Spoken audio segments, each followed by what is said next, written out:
So, welcome back. 10th class English. The name of the poem is The Solitary Repair. We have already gone through the introduction. Now let's have some word meaning. Behold means what? देखा To look at or see somebody or something. Next word is yawn, that is yonder. Its meaning is सेठारे or over there, that is old use. Next word is solitary. Single. Solitary. That means single or alone. That is in Oriya, ecutia. Right, highland lass, a girl who lives in the highlands or mountain range of Scotland. Melancholy strain, that is a विषाद melancholy means bishad. So sad song. Vale upatyaka, that is a valley. Short form of valley is a vale. Okay. Next, proud, profound. Gavira, right. Deep, having or come from a great depth. Chaunt, stand or sing. जपीबा Jopiba, yes. Very. Very means halia, nistya and alaswa. That is very tired. Very means very tired after working hard for a long time. Then band means a group of people. Haunt means a place visited frequently, barambar. City haunt, Oshish. Oshish is a place. This is called garden in a desert. A garden in a desert is called Oshish. Its Oriya meaning is Bhuswarga. Okay, or Maru Udyan. Oshish is Maru Udyan. Okay, so Oshish is a place with water and a tree in a desert for rest or relaxation. Arabian Saints, the desert of Arabia, the Middle East. Farthest Ebris, the most remote group of island that lies to the northwest of Scotland. Plaintive numbers, sad music, mournful words. Humble lay, ordinary song. Sickle, a tool for cutting grass or paddy. Motionless, achala. Without movement, Scotland, a country which is a part of the United Kingdom. Okay. Now, the second stanza of the poem. All alone she curses and binds. Who curses and binds? The girl is, the single girl is, the young girl is, curses and binds the grain. What does the girl do? The girl curses and binds the grain. What does the girl curse and bind? What does the girl cut and bind? The girl cuts and binds the grain. And single a melancholy strain, sings. And sings a melancholy strain. That means that a girl sings a very sad song. We don't know what is this sad song about, but she sings a sad song. Who sings a sad song? The girl.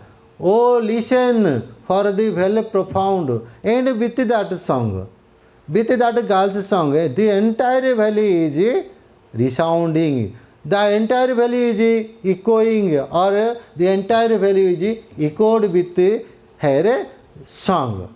And is overflowing with the sound. The entire valley is overflowing with the sound. The entire valley is overflow with the profound sound of the girl. So that girl is singing a very beautiful song.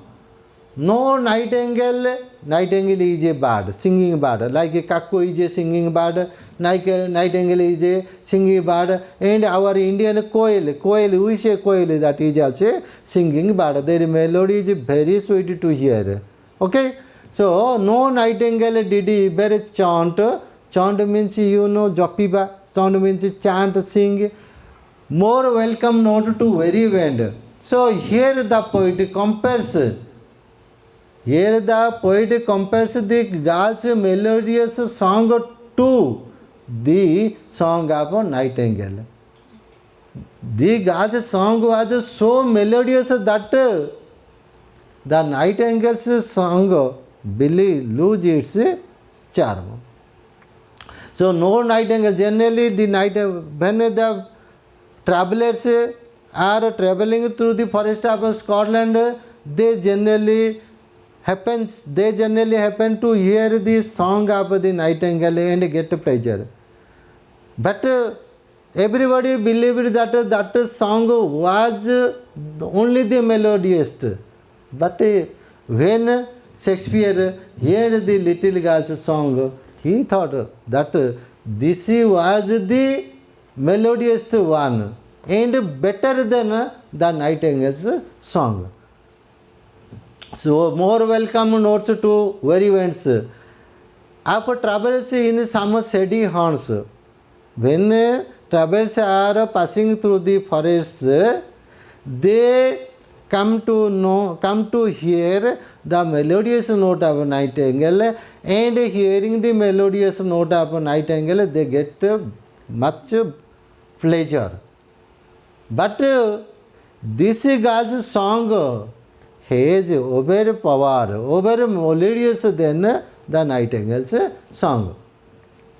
Though among Arabian saints, when the travelers are crossing among the Arabian desert means Maruvumi, they are in great trouble. They are in great pain, but the pain is relaxed by the song of nightingale. Similarly, the girl's song is more relaxing, very melodious. Next stanza. A voice so thrilling never was heard. Poet says he has never heard. The poet says that he had never heard such a melodious song, so thrilling. That song is very thrilling. Perhaps the plaintive numbers flow.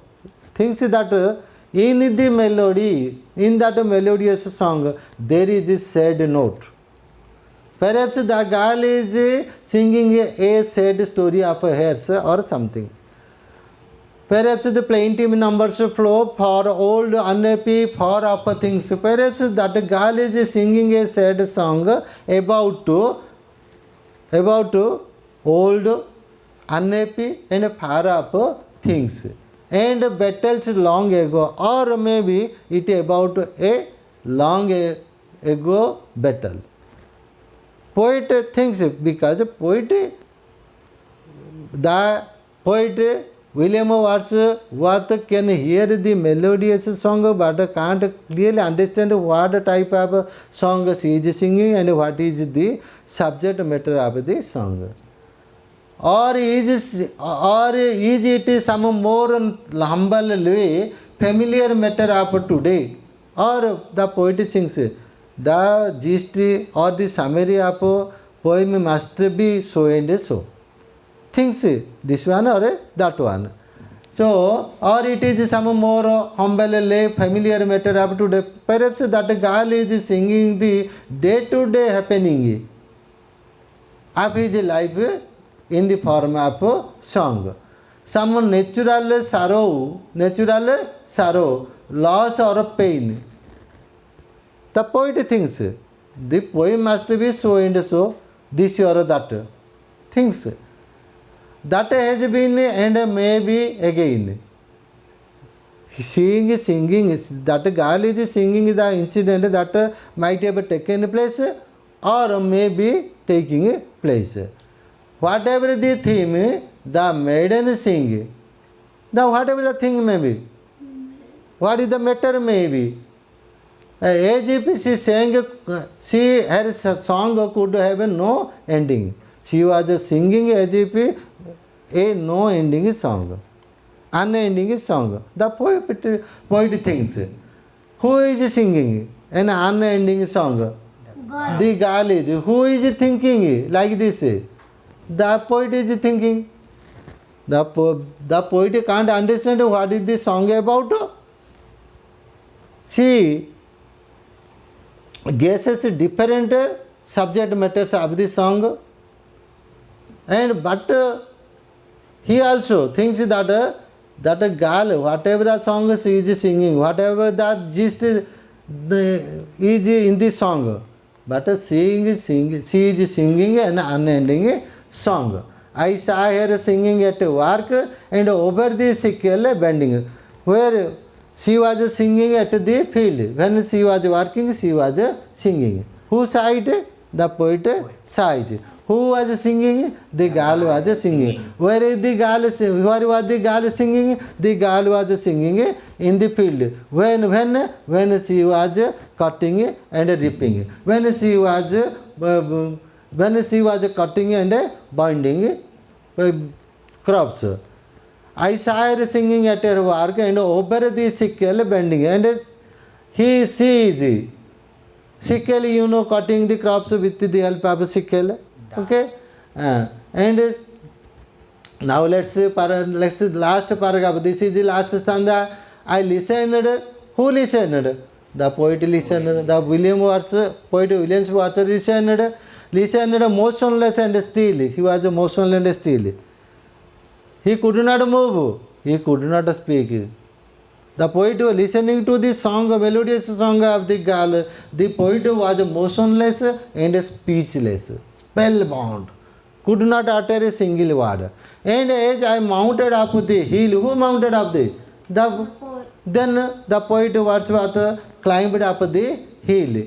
The music in my heart I bore, long after it was heard no more. Gradually, the song or the tuning of the song or the song of the girl gradually died down, and the poet could not listen it anymore. You understand? So this is about the poem The Solitary Reaper, written by William Wordsworth. Listening, the girl was listening such a melodious song that it impressed the poet William Wordsworth very much, and it lasted. It remained in the poet's mind for a long time, and haunted in his mind again and again in a flashback. Could understand? So we will have question answer in our next session. Till then, bye. Thank you. It's okay.